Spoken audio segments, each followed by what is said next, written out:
एक बार एक बौद्ध भिक्षु अपने आश्रम में शिष्यों को जीवन में काम आने वाले नियमों के ऊपर उपदेश दे रहे थे। जीवन में क्या क्या करना चाहिए, क्या नहीं करना चाहिए, यादें यादें।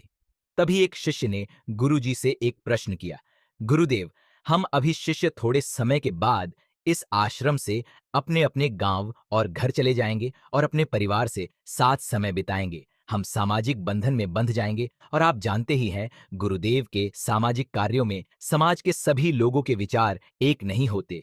समाज की छोड़ो, परिवार में भी सभी के विचार एक नहीं होते। तभी कोई ऐसी परिस्थिति आ गई और हमें कोई ऐसा फैसला लेना पड़े, तो हमें कैसे पता चलेगा कि हमारे द्वारा लिया गया फैसला सही है या गलत। कई बार परिस्थिति ऐसी आ जाती है गुरुदेव की, हम अपना फैसला सही से नहीं ले पाते हैं, तो उस समय क्या करना चाहिए? शिष्य ने बड़ी ही विनम्रता के साथ प्रश्न पूछा। बौद्ध भिक्षु ने शिष्य की पूरी बात सुनी और सभी शिष्यों से कहा कि जीवन में कई बार ऐसा समय आता है कि हमें अपने फैसले लेने में अपने मन और दिल से बहुत सोचना पड़ता है, उसके बाद फैसला लेना पड़ता है। लेकिन आज मैं आप लोगों को ये सिखाऊंगा कि हमें जीवन में आने वाली मुसीबत के समय पे अगर फैसला लेना पड़े, तो कौन सी परिस्थितियां हैं, उस समय हमें फैसले लेने से बचना चाहिए। जीवन के हर मोड़ पर अपने लिए हमें छोटे बड़े फैसले लेने पड़ते हैं। यहाँ पर हम कुछ बातें बताने जा रहा हूँ जिसका विषय है गलत फैसलों से कैसे बचे। हम फैसले तो ले लेते हैं, लेकिन क्या हमें पता है कि किस वक्त हमें फैसले नहीं लेने चाहिए? ऐसी कौन कौन सी स्थितियां होती है जिस वक्त हमें अपने फैसलों को टाल देना चाहिए? आज हम ऐसे ही कुछ 4 स्थितियों की बात करेंगे जिस वक्त हमें निर्णय लेने से बचना चाहिए। 1, भूखे होने पर। जी हाँ, आपने बिल्कुल सही सुना। जब इंसान भूखा होता है, उसका दिमाग सही प्रकार से कार्य नहीं करता, इसी वजह से वह सही फैसला नहीं ले पाता। भूख की वजह से उसका सारा ध्यान भूख की तरफ हो जाता है, उसके फैसला लेने की क्षमता पर असर पड़ता है। यदि वह कोई फैसला ले लेता है, तो उसके गलत होने के चांस बढ़ जाता है। एक प्रचलित मुहावरे के अनुसार, भूखे पेट तो भजन भी नहीं हो सकता, भूखे भजन न होए गोपाला। 2, क्रोध आने पर। जब मनुष्य को क्रोध आता है, तब संसार का हर एक इंसान उसे दुश्मन नजर आता है। क्रोध के कारण वह अपना ही नहीं, दूसरों का भी नुकसान कर देता है।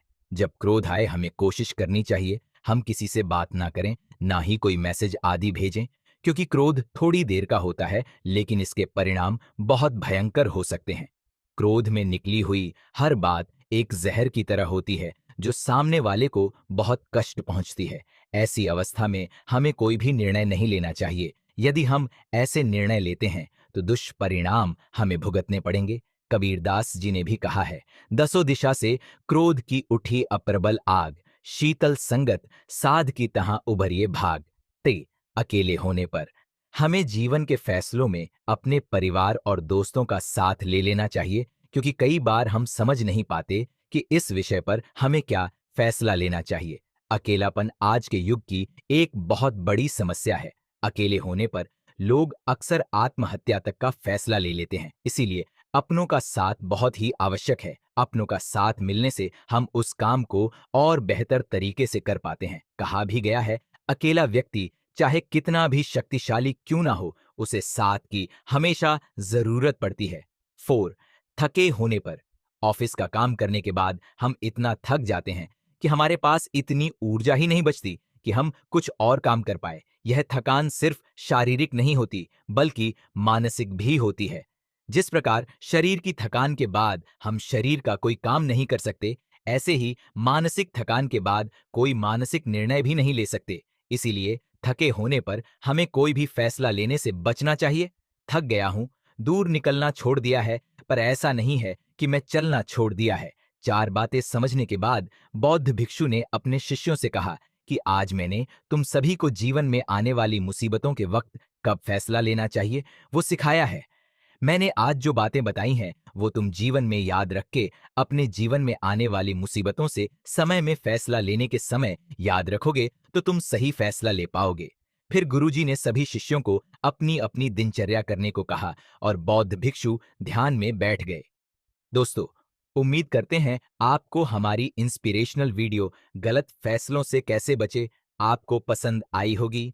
अगर मेरी ये वीडियो आपको अच्छी लगी है तो इस वीडियो को लाइक करके अपने दोस्तों के साथ शेयर जरूर करना और ऐसे ही वीडियो देखने के लिए मेरी चैनल को सब्सक्राइब कर लेना। नमो बुद्धा।